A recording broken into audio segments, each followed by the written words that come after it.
Doctor जे Robert Oppenheimer.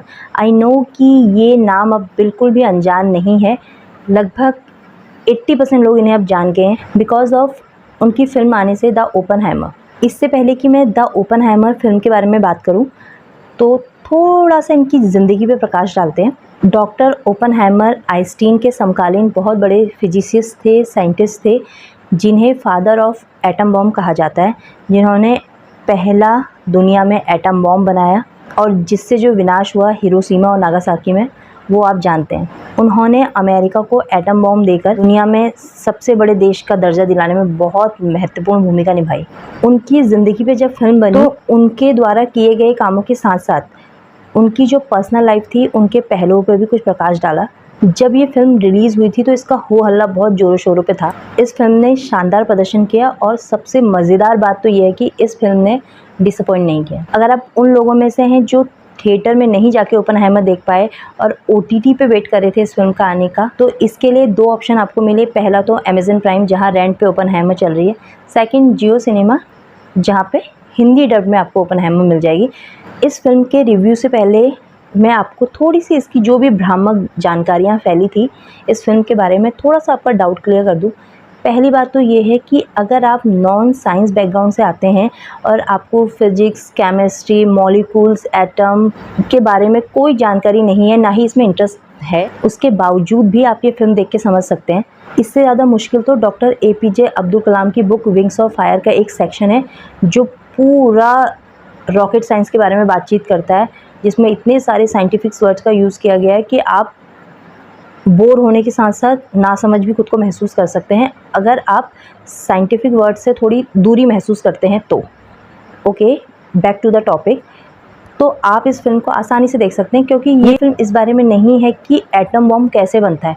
ये film इस बारे में है कि एटम बॉम्ब कैसे बनाया गया, जिसमें पॉलिटिकल ड्रामा के साथ साथ कितने सारे साइंटिस्ट का उसमें योगदान था, कैसी कैसी विचारधाराओं के साथ चलते हुए भी ये मिशन सक्सेसफुल हुआ। तो शुरू करते हैं डॉक्टर ओपनहाइमर से, जो न्यूयॉर्क में पैदा हुए थे अच्छे खासे परिवार में, लेकिन वो एक जर्मन जूस थे और उस समय हिटलर ने बड़ा तमाशा कर रखा था कि वो जूस पे जो कत्लेआम करता था, जिसकी वजह से उनके अंदर एक तरह का पॉलिटिकल कनेक्शन भी आ गया था। आप उन्हें एक तरह का वामपंथी समझ सकते हैं।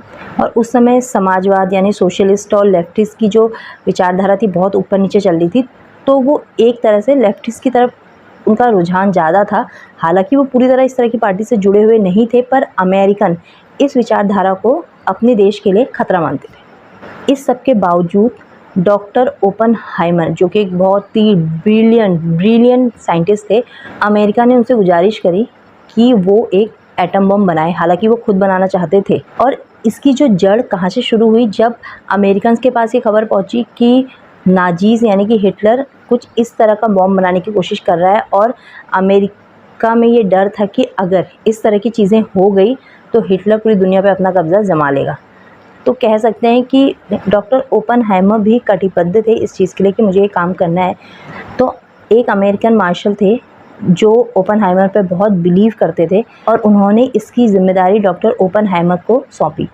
तो कहानी ओपनहाइमर की जवानी से शुरू होती है कि वो कैसे एक कॉलेज में प्रोफेसर थे, फिजिसिस्ट थे, और जब उन्हें इस प्रोजेक्ट का काम सौंपा गया जिसका नाम इन्होंने ट्रिनिटी रखा, उसके लिए डॉक्टर ओपनहाइमर ने एक जगह सुझाई जो कि मेन शहर से बहुत दूर थी। उन्होंने उस खाली जगह पे एक शहर बसा दिया, क्योंकि वो चाहते थे कि साइंटिस्ट जो यहाँ पे रहते हैं उनकी फैमिलीज़ भी यहाँ पे रहे, ताकि उनका मन यहाँ लगे रहे और बहुत ही एकाग्रता से वो इस काम को करें, उनका ध्यान भटके ना, उन्हें किसी तरह की टेंशन ना हो।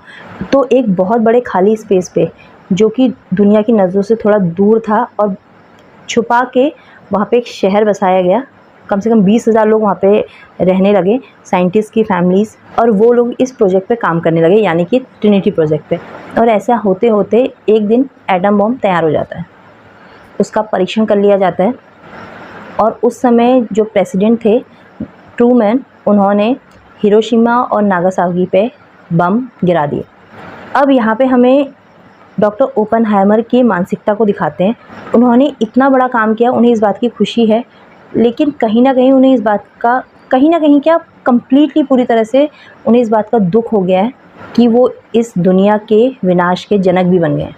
ये बात कितनी सच है झूठ है इतना तो हम नहीं जानते, बट फिल्म में उन्हें हीरो दिखाने की कोशिश की गई है जो अपने देश के प्रति अपना कर्तव्य निभाते निभाते ह्यूमैनिटी की तरफ आता है और कंफ्यूज हो जाता है कि वो साथ किसका दे, अपने देश का या इंसानियत का। पर सरकारें दो तरह की विचारधाराओं से नहीं चलती, इसलिए कुछ लोग उनके दुश्मन बन जाते हैं। इवन सरकार भी उनके दुश्मन बनती है कि बम बना दिया, उनका यूज़ कर लिया।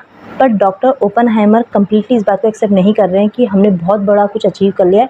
इवन वो एक खुली सोच के व्यक्ति थे, बोलने में बहुत स्पष्टवादी थे। तो एटम बम बनाने के बाद उन्होंने हाइड्रोजन बम बनाने की योजना को पूरी तरह नकार दिया, इवन इसका विरोध किया। इस फिल्म में डॉक्टर ओपनहाइमर की पर्सनल लाइफ भी दिखाई है कि कैसे उन्हें एक लेफ्टिस्ट से प्यार हो जाता है, जो बाद में उनके लिए जो कार्रवाई हुई थी उसमें उनके लिए मुसीबत बनता है।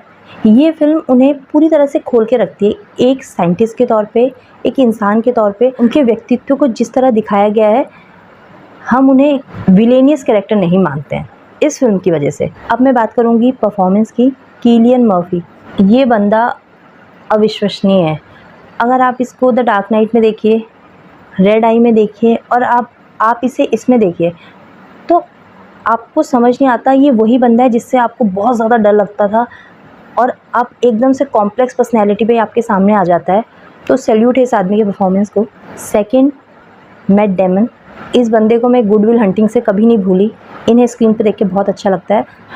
और साथ ही अमेरिका दुनिया का सबसे बड़ा ताकतवर देश कैसे बना, ये भी आपको इस फिल्म में समझ में आएगा। इस फिल्म को देखकर एक क्वेश्चन ज़रूर उठता है दिमाग में, हमें ज़मीन का टुकड़ा बचाना चाहिए या इंसानियत बचानी चाहिए, और किस तरह की विचारधारा का समर्थन करना पूरे विश्व के लिए सही है। सो गाइज़, आप ये फिल्म जियो सिनेमा पे देख सकते हैं, अमेज़न प्राइम पे देख सकते हैं। और एक मिसिंग चीज़ की फिल्म काफ़ी लंबी है, लेकिन फास्ट पेस ड्रामा है। इसके बावजूद आप थक सकते हैं, टायर्ड हो सकते हैं, क्योंकि कंप्लीट सीरियसनेस है इस फिल्म में। इस फिल्म में आप किसी भी तरह के उतार चढ़ाव की उम्मीद मत कीजिएगा। एंड गाइज़, प्लीज़ अगर आपको मेरा रिव्यू अच्छा लगा हो तो मेरे चैनल को लाइक करिए, शेयर करिए एंड सब्सक्राइब करिए। मिलते हैं जल्दी नेक्स्ट रिव्यू में।